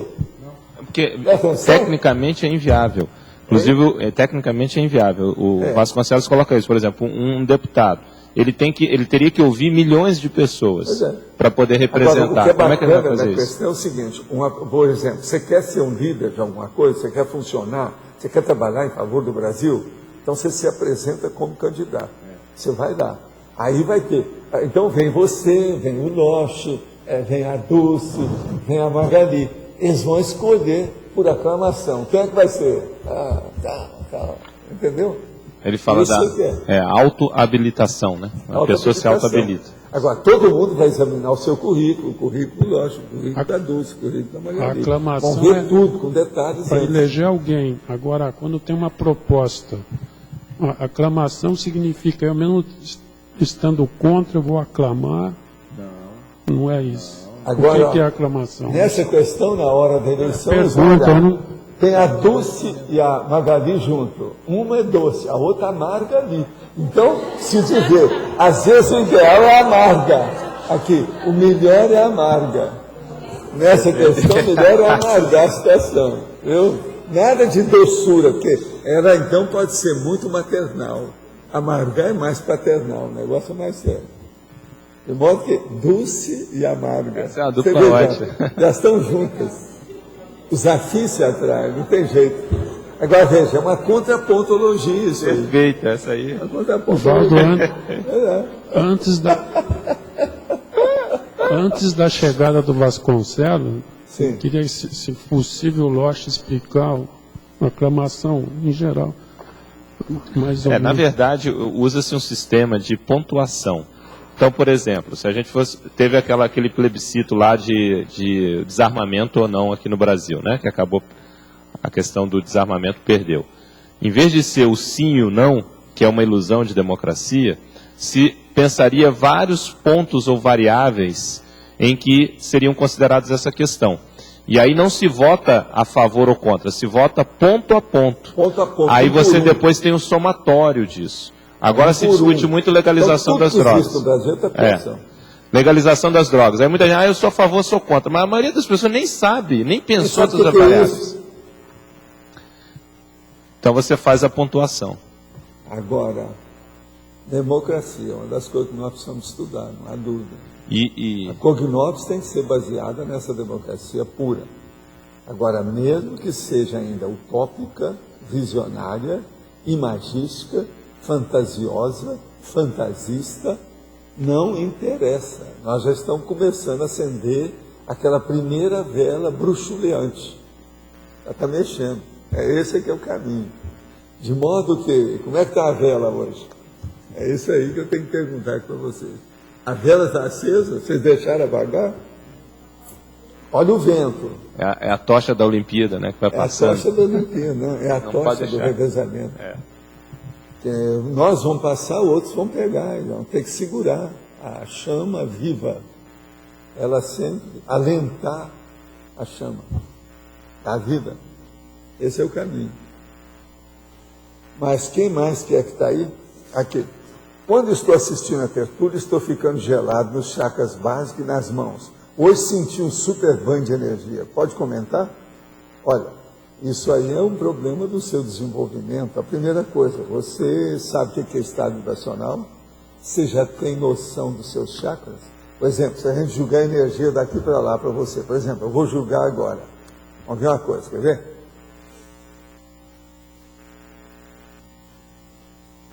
Qual o chakra que eu mandei para você? Pensa aí. Agora, tenha bastante ideia da situação. O chakra que eu mandei foi o umbilical chakra. Se você pensou outro, você não tem muita percepção. E outra coisa, a energia que eu mandei já dá para perceber. Uma pessoa média já dá para perceber quem mexe com isso. Então, a primeira coisa é isso, estado vibracional. Depois, você pratica TENET? Olha bem como é que é isso. Agora aqui, chakras básicos, se está mexendo em você, eu já julguei no umbilical chakra por causa disso mesmo, para ver, porque o negócio está lá para baixo, eu preciso ver por que no seu caso. Agora, o super banho de energia, foi agradável? Isso é a primeira coisa que você tem que pensar. Se foi agradável, pode ser algum amparador, alguma coisa que está te ajudando, isso é importante. Tem que levar isso em consideração. Quem mais quer que tenha aí com vocês? O que faltou? Tem mais alguma coisa? Pode falar. Falou eu. Na frase enfática, o senhor coloca que a contrapontologia é irmã de várias outras ciências aí. Aí o senhor tinha respondendo uma pergunta bem no início, o senhor fez o contraponto entre contrapontologia e conflitologia. Aí eu fiquei pensando aqui, todas essas que são listadas aqui como irmãs... Não tem similitudes absolutas. Não tem, mas elas não estão inclusas dentro de contrapontologia? Dentro de quê? Da contrapontologia. A contrapontologia, até um certo ponto. Ela abrange todas as outras. Abrange mais, por isso nós estamos falando. É irmã de outras, no âmbito da refutaciologia. É como se fosse a irmã mais velha. A refutaciologia pega isso aqui. A refutação... Que é acima, hierarquicamente ela está acima. Ela sobrepaira nisso, ela abarca a situação mais. É isso que eu quero dizer aqui. Agora, nessa questão, paralelologia, por não exemplo. É um paralelo tipo de contraponto. É muito chato, porque não tem jeito, às vezes, de fazer o contraponto, que é um paralelo. mas Cada uma então fica no seu ponto. Mas então eu estou errada, porque eu achava que no paralelo você também podia fazer o contraponto. Não, parece, mas não é. Mas não é a mesma coisa. Se fosse tudo igual, um absorveria o outro. Isso é que chama fusão. Não, eu pensei assim, o contraponto, se as coisas andam em paralelo, além de ser contraponto, poderia ser um caso particular de paralelologia. Pode, mas agora o paralelo, no caso, ele pode chegar num ponto que é muito paralelo, que há diferenças básicas dos princípios filosóficos de cada coisa. Cada posicionamento é muito sério. Sim. Tem que continuar porque são linhas paralelas. Elas não vão se encontrar. Sim, mas para a gente chegar à conclusão que elas são linhas paralelas e que não vão se encontrar, a gente já fez um confronto antes. É isso que meu raciocínio. Tudo é confronto, senão não estaria aqui. E por isso que eu acho que o confronto está em Tudo cima. é confronto. Agora você veja bem. Na questão, por exemplo, aqui é a refutaciologia que interessa. Na prática. Na prática, entendi. Na objetividade do processo. Agora veja, eu não coloquei tudo aqui não, tem mais coisa além disso. Aí outra coisa que eu estava pensando na hora que estava lendo aqui é na crise de crescimento. Que a gente tem o hábito de dizer que eu tenho o hábito, não estou dizendo, generalizando, não posso. Mas assim, eu sempre achava que a crise de crescimento eu associava com conflito. Mas tem uma crise que é do antagonismo e tem outra que é de um confronto, de um contraponto qualquer, que seria, que aí nesse caso poderia ser pelo entendimento, A crise de crescimento é mais complexa do que o povo pensa aí, às vezes com muita simplicidade. Não é assim. A crise de crescimento é mais complicado. É mais embaixo, coisa mais séria. Porque Depende de cada caso, a gente tem que estudar bem. Agora, por exemplo, uma das coisas que tem aqui, que não tem aqui, é antonimologia. Ela é dentro da antagonismologia. Mas veja, não é a mesma coisa. Não é a mesma também coisa não que o está confronto. aqui. Né? Antonimologia. Pensa bem. Vocês lembram que quando nós tivemos lá o curso lá o estudo da obra útil, que eu levei o processo para estudar o contrapensênio, o antipensênio, falando na antonimologia. É a coisa muito mais difícil, a antonimologia. Por exemplo, sinônimo, que é uma coisa mais ou menos parecida, todo mundo estuda, o dicionário tem mais, pode olhar. Agora, antônimo, das coisas mais difíceis que tem. A maioria das palavras dos grandes dicionários não tem antônimo. Eles nem falam nisso. Agora, a hora que eu escolho determinadas expressões, e hoje nós já temos mais de 1.300, né? Isso aqui é 1.328. E a gente fala em antonimologia em todas elas, isso mostra que o processo do universo está muito mais expandido conosco, em matéria de abordagem técnica, por causa do antônimo. O antônimo, ele amplia a periferia. Ele não fica nesse horizonte inicial, ele tem sempre outro horizonte depois. Ele vai longe. Então, por isso também é que é difícil. Vocês, eu não sei se vocês perceberam, esse aqui, por exemplo, ele tem 10 antonímias e ele só tem 2 sinonímias. É de propósito. Então, isso é sério, a gente pensar nessa situação. É de propósito a gente pensar isso. Veja bem, esse que é o mais difícil, nesse aqui, o mais difícil é que eu fiz mais. O mais fácil eu fiz menos. Sinônimo é mais fácil, tem só 2. O antônimo, o mais difícil, eu fiz 10, só para chatear. Agora, na questão da contrapontologia, devido às pessoas serem mais com os réus, no caso não é bem com os réus, mas, por exemplo, são pré-serenonas, tem mais coisas da contrapontologia negativa do que positiva. Então, é mais fácil você arranjar antônimo do que sinônimo, isso é óbvio.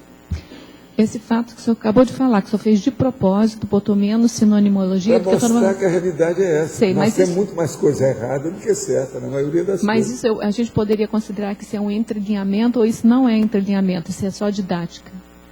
Isso não, até um certo ponto é também entrelinhamento. O entrelinhamento, no caso, é a sutileza que você coloca na sua estilística.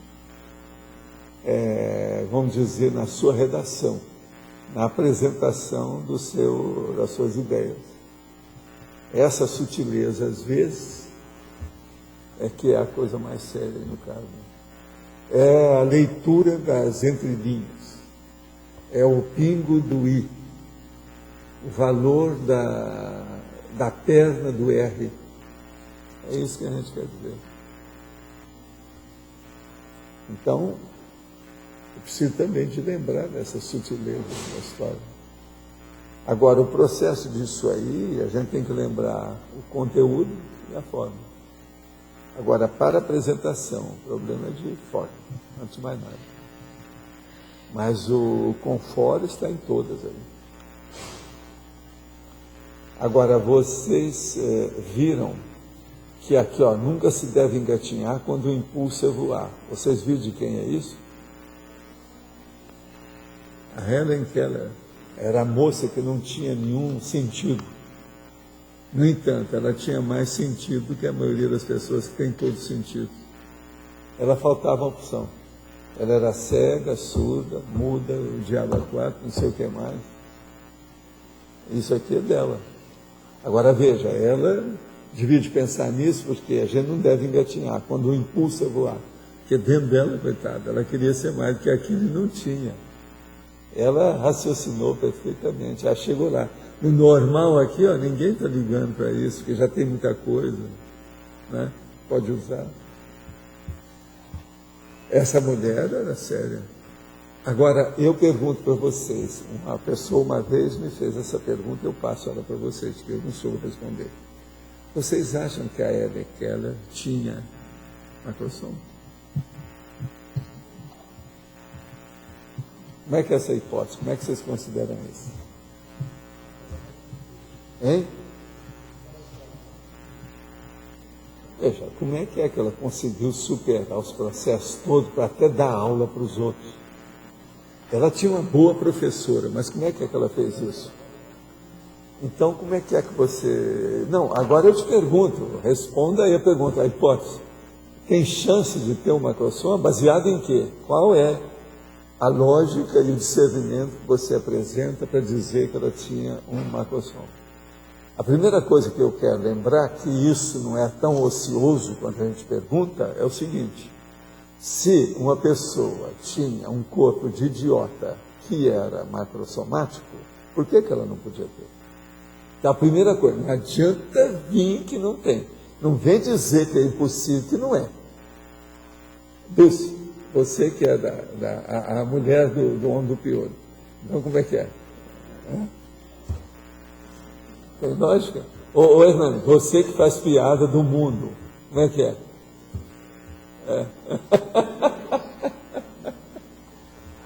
Tá certo? Como é que é, ô Pedro? Diz alguma coisa aí, ó. Pelo que você falou, a possibilidade maior é de ter, no caso dela, né? Maior. Uma vez me perguntaram se a turma da Sinvex devia de estudar, né, o macrosoma através da Helen Keller. Eu falei assim, ó, isso é o máximo. Tira todas as hipóteses, trabalha aí um mês em cima do assunto, vale a pena. Pergunta para um monte de gente. Né? O que você acha? É possível. Se ela falou, acabou. Agora aqui. Um primeiro gesto de democracia pura é a avaliação da própria gestão da IC pelos seus colaboradores. Assim, na hora de se candidatar, as pessoas terão mais responsabilidade e evitaremos o mecanismo de alguns que se expõem mais buscando feedbacks e outros que não estão abertos às críticas. Existe democracia sem avaliação da gestão? Não. Toda democracia, quando vem uma pessoa que é candidata à gestão, ela é avaliada, ela tem que apresentar a ficha pessoal dela. Então, por exemplo, para nós aqui, o ideal seria que o transmentor fornecesse a FEP de cada um. A gente vê onde é que a gente coloca cada um, mas nós ainda não temos esse merecimento, esse mérito, não é isso? Tem algumas fichas que a gente já sabe que são avançadas, por exemplo, a da Tânia, a gente já sabe. Não precisa do transmentor chegar, porque a gente já viu o saldo dela, que é bom, né? Sério. Ela revolveu a vida dela assim, para mudar tudo. Ela fez uma reciclagem de só boa ficha. Você está de acordo, cara? A sua reciclagem ideológica mostra. Aí o Java mesmo, o que você acha da Tânia, Java? Você não acha que a reciclagem ideológica dela só já mostra que a ficha dela deve ser uma coisa séria? É? Há uma possibilidade. Tá vendo? Já há uma possibilidade. Ele já abriu um caminho, Otânia. Você não pode dizer nada. Está ótimo. Tá certo? Está ótimo. Você pode falar agora, por favor. Não, eu fiquei pasma. Eu fiquei... Qual o objetivo do senhor quando o senhor coloca isso assim? A hora que eu coloco é para você é uma pessoa que pondera tudo. Quem é que enfrenta a numerologia aqui? É a Tânia. Não é enfrentar, eu estou aprendendo, Você está enfrentando, aprendendo. Eu estou aprendendo. Tem gente que fica assim, ó, não enfrenta nada, não encara nada. Você não, você encara. Você é fora de série. E outra coisa, as coisas que você tem feito não são de jogar fora, elas têm muita lógica. Tem muita coisa aproveitável, coisa muito séria. Era isso que eu ia perguntar agora. Agora, eu preciso de falar também com a turma que está estudando lá a terapeuticologia, a Laura, com o resto. Eles também, elas estão trabalhando, tem muita coisa correta, a gente pode aproveitar, pois é, dá um jeito. Pode seguir com o trabalho, fala com a Laura, tá certo? Eu ainda não passei tudo não, porque eu tenho lá uns montes assim, ó, para passar, para digitar. Eu estou esperando isso com calma. Se eu não der conta até o ano 2012, no ano 2012 eu vou fazer isso. Vou passar tudo. E outra coisa, quanto mais acumular, melhor. Você está entendendo? Não é ruim, não. É bom. Você está entendendo? Eu vou ter mais módulos de pensamento para pensar. Isso aí é muito importante. A gente vai ter uma visão de conjunto maior na abordagem. Uma abordagem mais ampla é muito melhor. Você está aumentando o seu almoxarifado de ideias. Isso é importantíssimo. A inventariologia vale a pena. Mas então quem é o próximo agora? É você? O código grupal de cosmoética. O código grupal de cosmoética. Por exemplo, o nosso código grupal de cosmoética aqui, quais são as premissas que nós podemos fazer, que nós temos? Quais são? Quem é que vai dar a opinião? O Luiz, fala aí, ô César. O nosso código grupal de cosmoética, qual que é o primeiro item que você acha que existe funcionando? A turma da Ciaju que sabe dessas coisas também. O que é que tem?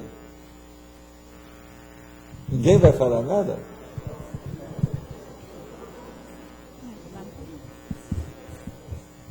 Pois é, o princípio da descrença é um deles. O que mais? A própria composição do código pessoal de cosmoética é do código grupal de cosmoética.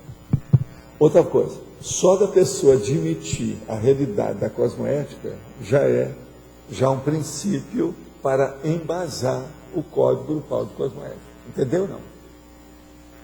Se você admite que tem uma cosmoética mais ampla, acabou. Se você admite, quem admite uma coisa é porque é capaz de vivenciar aquilo. Se a pessoa admite, é porque ela não tem problema. Cedo ou tarde ela vai conseguir aquilo. Agora, se você admite, então serve para os outros. Se serve para os outros, já é o código grupal de cosmoética. Então, esse código pessoal de cosmoética, ele se ampliando, dá o código grupal de cosmoética, que vai para um todo.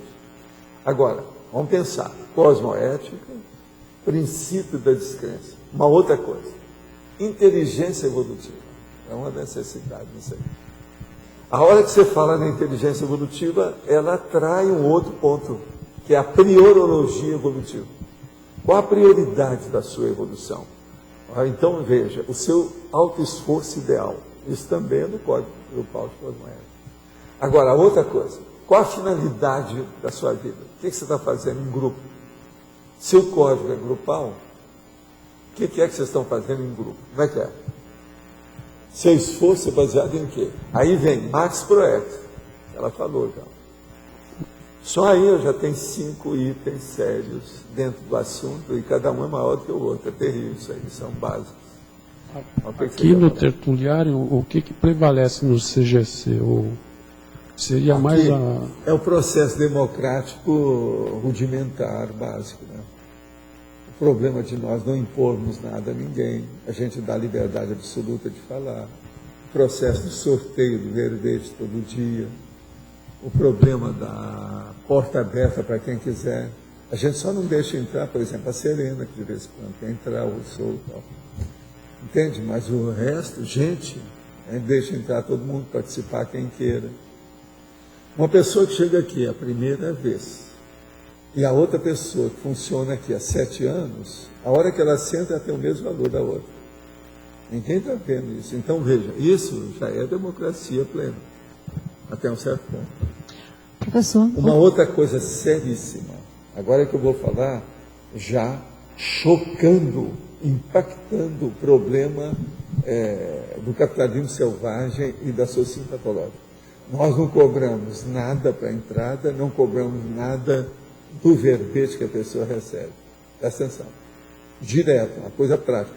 E não é realidade virtual, é uma coisa escrita. Ó. A pessoa, por exemplo, quase todo dia leva pelo menos 2 grampos para casa. Se ela não viu as ideias, pelo menos 2 grampos ela levou para casa. Uma outra coisa, a gente fornecendo isso aqui, nós estamos ajudando o banheiro das pessoas. Porque se ela não gostar, ela pode usar isso no banheiro, nunca se sabe, né? É o processo de Cuba. Vocês têm que lembrar. Se for em Cuba... Isso é democracia.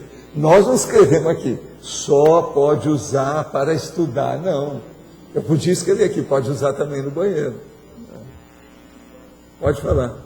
O código grupal de cosmética da Unicim tem 8 itens: universalismo, max-fraternismo, liberdade, singularidade, interdependência, responsabilidade, cientificidade e o princípio da descrença.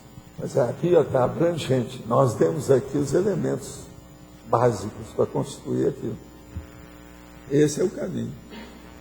Agora, qualquer coisa você pega lá com a Isabel. Sim, democracia.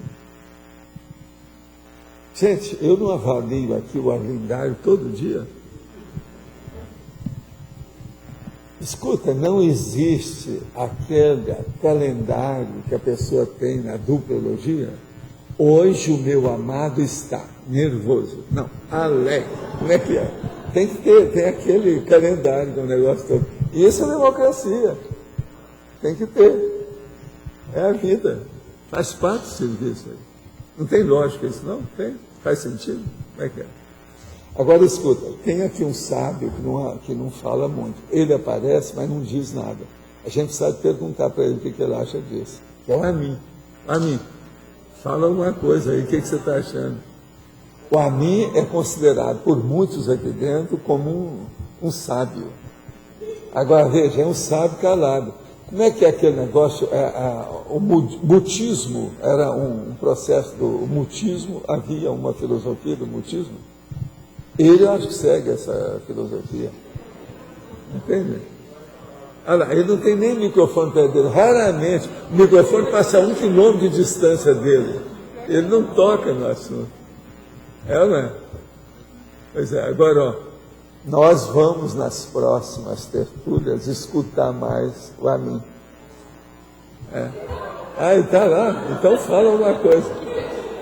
Então ele vai pensar até amanhã, para amanhã ele falar alguma coisa. É melhor. Hoje você observa bem o que é que vocês vão escolher na tertúlia. Você pensa para amanhã você discorrer sobre o assunto, tá certo? Porque o povo acha que você é uma pessoa que está muito muda demais, que não pode ser assim. Tá certo? Nós queremos fazer a aclamação dos sábios. É isso? O caminho é esse? É o caminho. Então, os nossos comerciais, por favor. Obrigada. As pontuações da tertúlia de hoje foram 55 assinaturas no livro de presença, 19 perguntas presenciais, 4 perguntas respondidas online e 18 votos online. Hoje vamos ter 2 recados: IVA, simpósio da autoconsciencioterapia, César, sessão pipoca. A eleição do verbete para amanhã: beatice, behaviorismo, hipocrisia política, mirmídone, miudeza, Objeto ritual. Testemunho. Pessoal, boa tarde a todos. Eu estou vindo aqui mais uma vez para divulgar o 3º simpósio de autoconsciência terapia, que vai ocorrer no dia 11 de outubro de 2009, domingo, no campus da OIC. Só queria lembrar que esta vai ser a primeira atividade, primeiro evento a ser realizado no campus da OIC. E o preço está bem barato, está apenas R$50. No dia 11 de outubro, nós vamos ter várias atividades. Trajetória da autoconsciência terapia em 6 meses, da professora Thelma Crespo. Técnica da matematização da autoconsciência terapia, pelo professor Tony Muscoff, entre outros temas. Muito obrigado. Pessoal, boa tarde a todos. É só para lembrar que nesse domingo agora, a partir das 8 horas da noite, nós vamos ter a continuidade da sessão pipoca. O filme é a segunda parte do Balzac. Quem assistiu da primeira parte, o pessoal gostou bastante, vieram 38 pessoas. E quem não assistiu a primeira parte, eu acredito que não deve ter maiores prejuízos se a pessoa vier na segunda, porque está bem no meio da produção intelectual dele e agora vai até o final da vida. Então é domingo agora, a partir das 8 horas da noite, o filme Balzac. É uma minissérie europeia, o Gerard Depardieu é o ator principal e é bem interessante, são 2 horas de duração. Muito obrigado.